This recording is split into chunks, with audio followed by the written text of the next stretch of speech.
LG has decided to walk away from its smartphone business. It is the end of an era. 1945 में found की गई एक south Korean company जिसको आज हम मोस्टली फ्रिज और वॉशिंग मशीन बनाने वाली कंपनी के हिसाब से जानते हैं। लेकिन क्या आपको पता है कि LG पेट्रोकेमिकल्स की one of the largest manufacturer in this world है। और इतना ही नहीं, उनकी खुद की लग्जरी वॉचेस की प्रोडक्शन लाइन भी है। और LG टेक्नोलॉजिकली इतनी एडवांस है कि ये अपनी टेक्नोलॉजी जनरल इलेक्ट्रिक को बेचती है। तो आखिर ऐसी कंपनी जिसके पास रिसोर्सेज की कोई कमी नहीं है, आखिर ऐसी कंपनी जब स्मार्टफोन इंडस्ट्री में एंटर करती है तो ऐसी कंपनी आखिर कैसे फेल हो सकती है, और ये सब जानने से आपको कैसे फायदा होगा। अप्रैल 2021 में LG ने अनाउंस किया कि वो अपनी स्मार्टफोन डिवीजन को कंप्लीटली क्लोज कर रहे हैं। लेकिन इससे पहले उन्होंने कोशिश किया था कि वो अपने स्मार्टफोन डिवीजन को किसी को सेल करे, लेकिन उनके कई कोशिशों के बावजूद उनको कोई भी ऐसा नहीं मिला जो कि उनके स्मार्टफोन बिजनेस को खरीदना चाहता हो। और 2013 में लार्जेस्ट स्मार्टफोन मैन्युफैक्चरिंग कंपनी होने के बावजूद LG ने $4.5 बिलियन का लॉस किया इन जस्ट 6 years। तो LG की सबसे पहली और सबसे बड़ी गलती जो थी वो है मार्केट रिसर्च। क्या आपको पता है कि फोन्स और इलेक्ट्रॉनिकल अप्लायंसेस जैसे फ्रिज, वॉशिंग मशीन, इनमें एक फंडामेंटल डिफरेंस क्या है?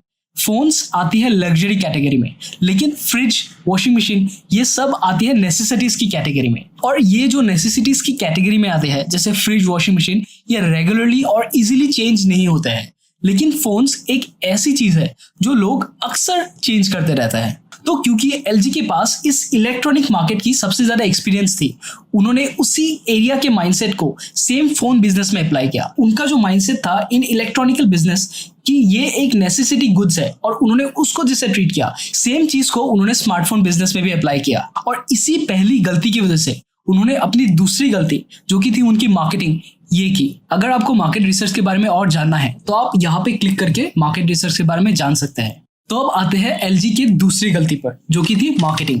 तो जैसे जैसे वक्त के साथ स्मार्टफोन्स एक लग्जरी से एक नेसेसिटी कैटेगरी में आने लगी, अब LG ने अपनी गलती को रियलाइज कर लिया। अब LG ने डिसाइड किया कि वो अब मार्केट को लेटेस्ट एंड ग्रेटेस्ट ऑफर करेंगे, और इसी चीज पे उन्होंने फॉलो अप भी किया। उन्होंने सबसे पहली टच स्क्रीन फोन भी लॉन्च किए।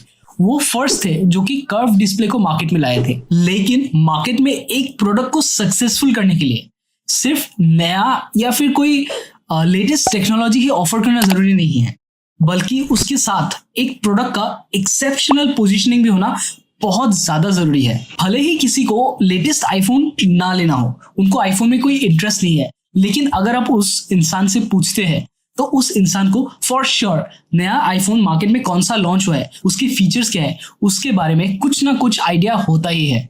और ये एक ही कारण से होता है, एप्पल का पोजीशनिंग बहुत ही ज्यादा स्ट्रांग है। और इस वजह से LG स्मार्टफोन्स की कोई मार्केट में स्पेशलाइज्ड पोजीशनिंग नहीं हो पाई, और ये LG के फेलियर की एक मेजर रीजन थी। और अब अगली गलती जो कि मुझे लगता है कि LG ने इस फील्ड में एक गलती की है, वो है कि अगर आप किसी भी मेजर ब्रांड्स जैसे सैमसंग, शाओमी, इन सबको देखते हैं, यहाँ पे आप नोटिस करेंगे कि उनका एक स्पेसिफिक स्मार्टफोन कैटेगरी है जहाँ पे वो सारे नए टेक्नोलॉजीज को लाते हैं, उनके साथ एक्सपेरिमेंट करते हैं, देखते हैं कि मार्केट में किस चीज का रिस्पॉन्स कैसा है, और फिर अगर कोई चीज उस कैटेगरी में अच्छा परफॉर्म करती है वो उस कैटेगरी को ले जाके अपने जो मनी मेकिंग कैटेगरी है जहाँ पे उनका ज्यादा से ज्यादा सेल्स होता है उस कैटेगरी में अप्लाई करते हैं, और वहां पे वो ज्यादा चार्ज करते हैं। तो इसी तरह LG की कोई स्पेसिफिक डिवीजन नहीं थी, उन्होंने सब कुछ एक ही कैटेगरी में किया। उसी कैटेगरी में उन्होंने नए टेक्नोलॉजीज को इंप्रूव किया बिना किसी टेस्टिंग के। और जब ऐसा होता है, जब आप कुछ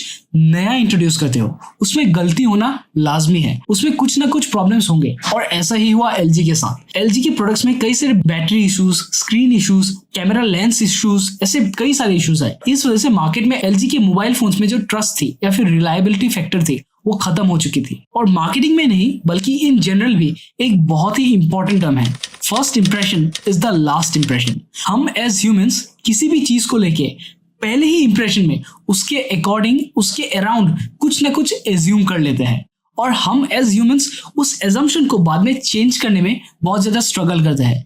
हमें अपना एजम्पशन चेंज करना पसंद नहीं है, और इसी वजह से हर किसी को अपनी पोजीशनिंग पे, अपनी फर्स्ट इंप्रेशन पे बहुत ज्यादा ध्यान देने की जरूरत है। दोस्तों, इस वीडियो से अगर आपको वैल्यू मिली तो इस वीडियो को जरूर लाइक कीजिए, और अगर आपको ऐसे कंटेंट में इंटरेस्ट है तो इस चैनल को जरूर सब्सक्राइब कीजिए। इस वीडियो में इतना ही, मैं मिलता हूँ आपसे अगले वीडियो में। तब तक कुछ नया सीखते रहें और आगे बढ़ते रहें।